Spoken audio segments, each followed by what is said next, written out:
Dan ku bisikan rasa kata pakai dalam rasanya berat. Ku rasa penuhnya sampai ku menik rasa lega. Kau pun merasa lega. Ku sampai di sana.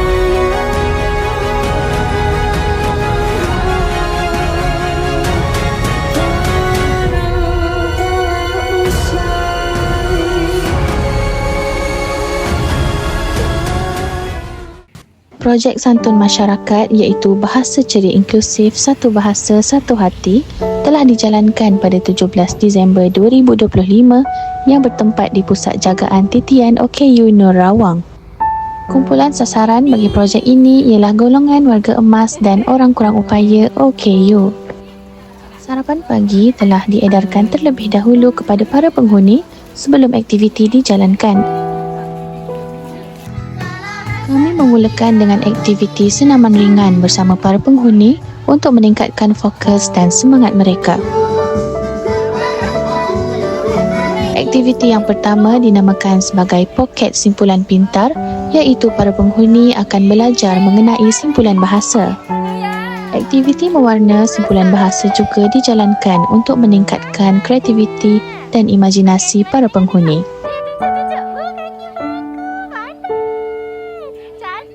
Okey, baca ni. Cantiknya. Mana? Asyik. Tunjuk. Wah. Mananya? Kaki ayam. Selain itu, terdapat juga aktiviti yang dipanggil sebagai ATM perumpamaan, iaitu para penghuni perlu menyusun perkataan sehingga menjadi satu perumpamaan yang lengkap.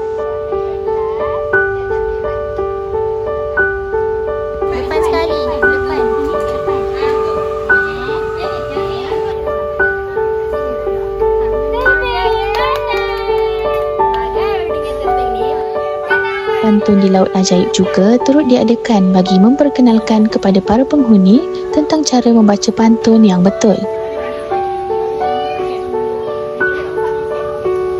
Pantun. Kita akan dapat ke? Tak. Okey. Asyik nak baca? Okey, pergi baca. Ya, ikan sepat, ikan cari-cari. Ikan cari. Ya, saya kerja berfaedah umur yang kedua bagi insan. Di samping itu, terdapat juga aktiviti syair yang iaitu para penghuni akan membaca syair dan mengenal pasti maksud tersirat bagi syair tersebut. Pandai. Pandai. Ada satu lagi ke tadi sini juga. Aktiviti yang terakhir ialah melodi peribahasa, iaitu para penghuni akan menyanyikan lagu yang mengandungi peribahasa sambil diiringi dengan muzik latar.